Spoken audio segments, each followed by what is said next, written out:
It's August 1972, and Ian Richardson, a future NASA scientist, is watching TV when the BBC announces the interference is caused by solar activity.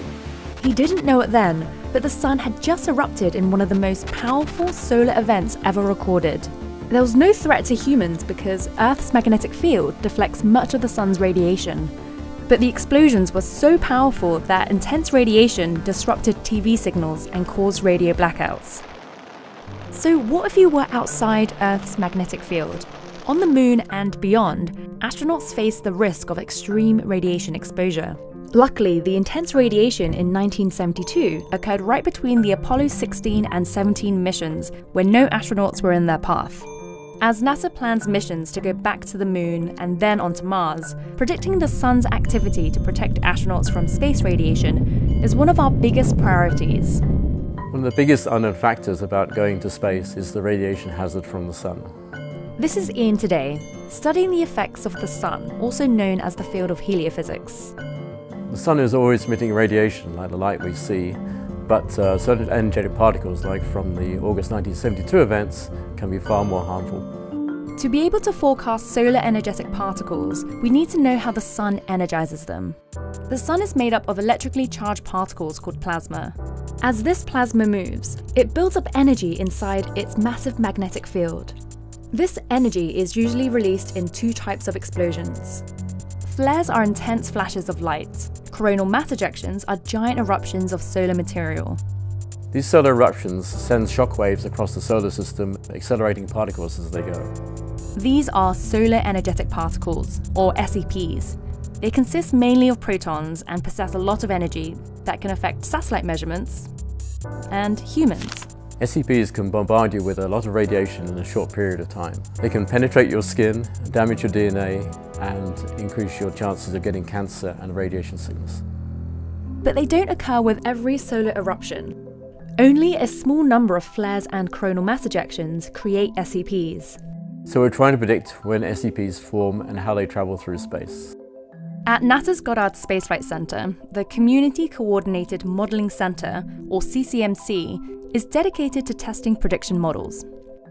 Working with global partners, they use data from NASA satellites at different vantage points and models to figure out how solar explosions behave, including how shockwaves energize SEPs.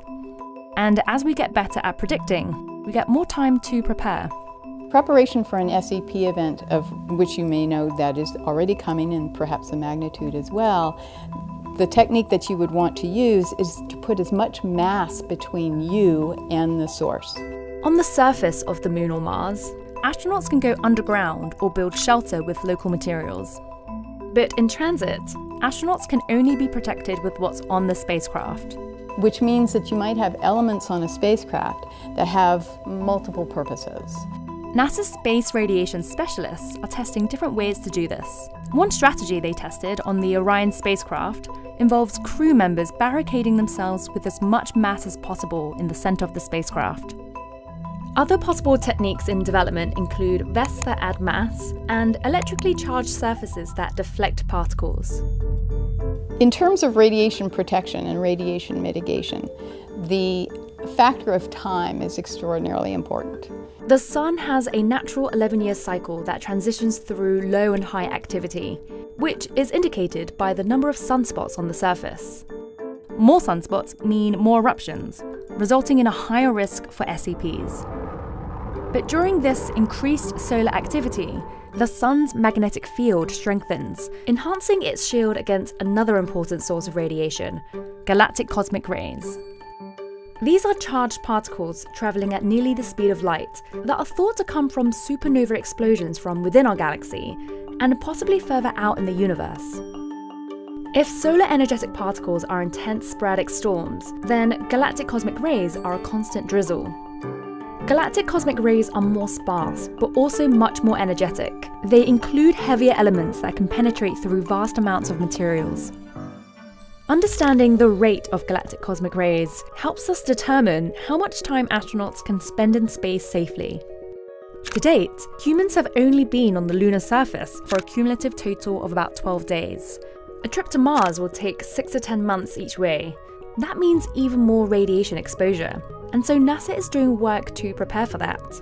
The moon is going to be a test bed for us in order to be able to prepare for Mars. The more that we understand the impact and the duration of radiation on the moon, the more we can extrapolate that to the length of time that we will be spending in transit and on the surface of Mars.